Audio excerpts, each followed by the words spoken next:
Hello guys, இன்றைக்கி என்ன பண்ண போகிறோன்னு பார்த்தீங்கன்னா, இந்த மாங்காய் வச்சு மாங்காய் சாதம் தான் பண்ண போகிறோம்.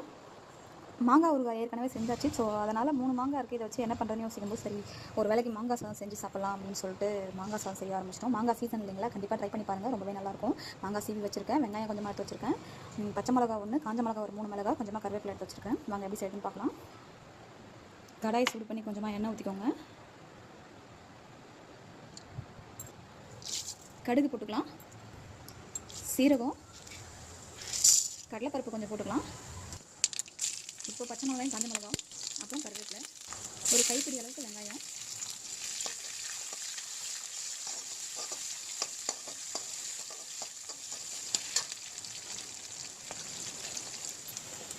இந்த அளவுக்கு வதங்கியிருக்கு. இப்போ மாங்காய் எடுத்து போட்டுக்கலாம்.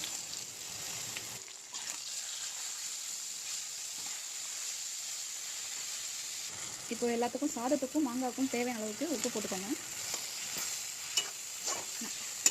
சாதம் வந்து நான் வடித்து எடுத்து வச்சுருக்கேன், இதில் சேர்த்துக்கலாம். வதங்கினது இந்த அளவுக்கு வதங்கியிருக்கு. இந்த ஸ்டேஜில் வேணுன்னா கொஞ்சமாக மிளகாத்தூள் போட்டுக்கோங்க, வேணான்னா ஸ்கிப் பண்ணிக்கலாம்.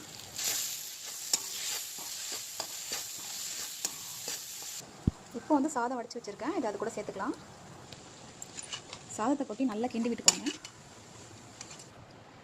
அவ்வளோதான் ஃப்ரெண்ட்ஸ், மாங்காய் சாதம் ரெடி ஆகிடுச்சு. இந்த மாங்காய் சீசனில் கண்டிப்பாக ட்ரை பண்ணி பாருங்கள். இது ஒரு 10 நிமிஷம் மூடி விட்டு சர்வ் பண்ணிங்கன்னா ரொம்பவே இந்த புளிப்பு சுவையெல்லாம் ஊறி டேஸ்ட்டாக இருக்கும். ட்ரை பண்ணி பாருங்கள். Thank you, bye bye.